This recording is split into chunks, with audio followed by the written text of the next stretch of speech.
Bencana Nasional Provinsi Aceh hari Selasa tanggal 16 Juni 2020 bertempat di perwakilan BKKBN Provinsi Aceh dimulai. Ini yang pokok masalahnya narkoba.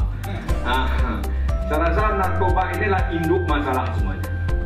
Jadi sehingga induk masalah ini harus kita tangani bersama-sama. Tidak mungkinlah Pak Heru bersama jajaran saja. Bayangkan sajalah, ketika anak remaja kita itu sudah terkontaminasi dengan narkoba, tidak ada artinya apa-apa lagi.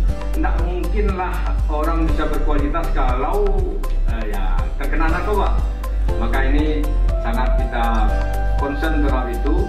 Mudah-mudahan nanti ada momen-momen tertentu kita akan mengajak Bapak Gubernur juga, Bapak sama Ibu bersama Bapak Kepala BNN. Kita mungkin nanti yang besar atau di Banda Aceh ini kita buat sebuah momen kegiatan yang menyatukan bahwa kampung keluarga kualitas itu berintegrasi bersama kampung bersinar, kampung bersih narkoba.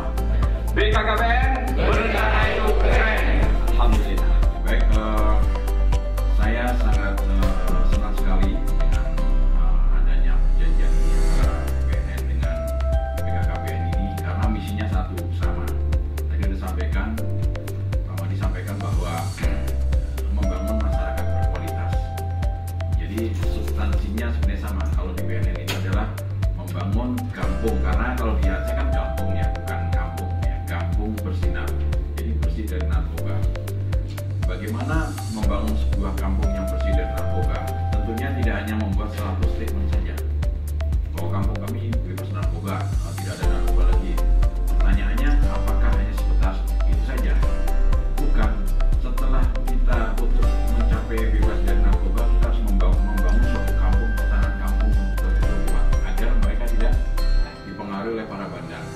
Nah, ini kita sangat riskan sehingga jangan-jangan ini para pengedar mencari kesempatan dalam kesempitan di saat kita tidak ada di kampung, di saat kita semua isolasi mandiri atau lockdown masing-masing, karantina masing-masing, mereka bergentayangan. Ini yang kita takutkan.